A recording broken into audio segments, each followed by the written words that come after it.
Hi అండి, అందరికీ నమస్కారం. ఈ వీడియోలో మనం ఈ 2025వ సంవత్సరంలో హోలీ పండగ ఎప్పుడు వచ్చింది, హోలీని ఏ రోజున జరుపుకోవాలి, అలాగే ఈ 2025వ సంవత్సరంలో లక్ష్మీ జయంతి ఎప్పుడు వచ్చింది అనే విషయాలన్నింటి గురించి ఇప్పుడు మనం వివరంగా తెలుసుకుందాం. ఫ్రెండ్స్, మీరు మన ఛానల్ని కొత్తగా చూస్తున్నట్లయితే మన ఛానల్ని సబ్స్క్రైబ్ చేసి పక్కనే ఉన్న బెల్ ఐకాన్ని క్లిక్ చేయండి. నేను చేసే ప్రతి వీడియో మీకు నోటిఫికేషన్ రూపంలో ముందుగానే వస్తుంది. ముందుగా అందరికీ హోలీ పండగ లక్ష్మీ జయంతి శుభాకాంక్షలండి. హోలీ అంటేనే రంగుల పండుగ. ఈ రంగుల పండుగ వచ్చింది అంటే అందరూ ఎంతో ఉత్సాహంగా చిన్న పెద్ద తేడా లేకుండా రంగులను స్నేహితులపై బంధువులపై చల్లుకుంటూ ఆ రోజంతా ఎంతో ఆనందంగా గడిపేస్తారు. అలానే ఈ హోలీని చెడుపై మంచి సాధించిన విజయంగా కూడా జరుపుకుంటారు. హోలీ పండుగ అనేది ఎప్పుడు ఎలా జరుపుకోవాలి అనే విషయంలో ధర్మ సింధు, నిర్ణయ సింధు మొదలగు ప్రామాణిక గ్రంథాల ఆధారంగా పరిశీలించి చూడగా కామదానం అనేది పాల్గొన మాస పౌర్ణమి రోజు చెయ్యాలని నిర్ణయం చేశారు. అందుకే ఆ రోజును కాముని పున్నమిగా పిలుస్తారు.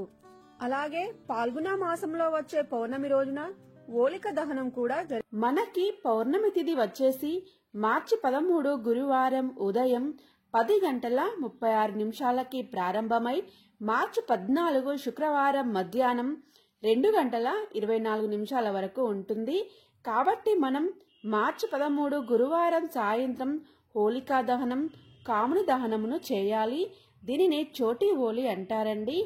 మార్చి 14 శుక్రవారం నాడు హోలీ పండుగను జరుపుకోవాలి. అలాగే ఈ పాల్గొన పౌర్ణమి రోజున లక్ష్మీదేవి జన్మించింది కాబట్టి ఈ రోజున లక్ష్మీ జయంతిని జరుపుకుంటారు. లక్ష్మీ జయంతి రోజున లక్ష్మీ అమ్మవారిని పూజించాలండి. లక్ష్మీ అమ్మవారిని మార్చి 13 గురువారం రోజు సాయంత్రం అయినా పూజించవచ్చండి, లేదంటే మార్చి 14 శుక్రవారం రోజైనా పూజించవచ్చండి.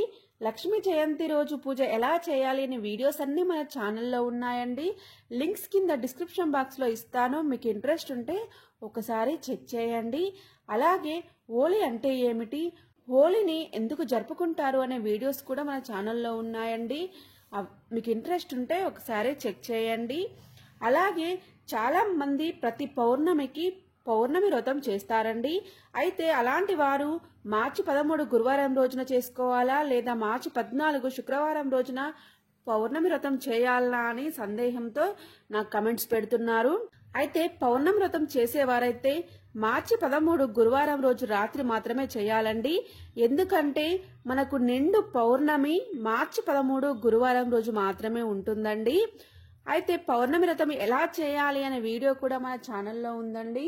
లింక్స్ కింద డిస్క్రిప్షన్ బాక్స్ లో ఇస్తానండి. మీకు ఇంట్రెస్ట్ ఉంటే ఒకసారి చెక్ చేయండి. ఫ్రెండ్స్, ఈ వీడియోలో మనం ఈ 2025వ సంవత్సరంలో హోలీ పండగ ఎప్పుడు వచ్చింది, హోలీని ఏ రోజున జరుపుకోవాలి, అలాగే లక్ష్మీ జయంతి ఎప్పుడు వచ్చింది అనే విషయాలన్నింటి గురించి మీరు చాలా క్లియర్ గా తెలుసుకున్నారు కదా. ఫ్రెండ్స్, మీకు ఈ వీడియో నచ్చినట్లయితే లైక్ చేయండి, మన ఛానల్ని సబ్స్క్రైబ్ చేయండి. Thank you for watching.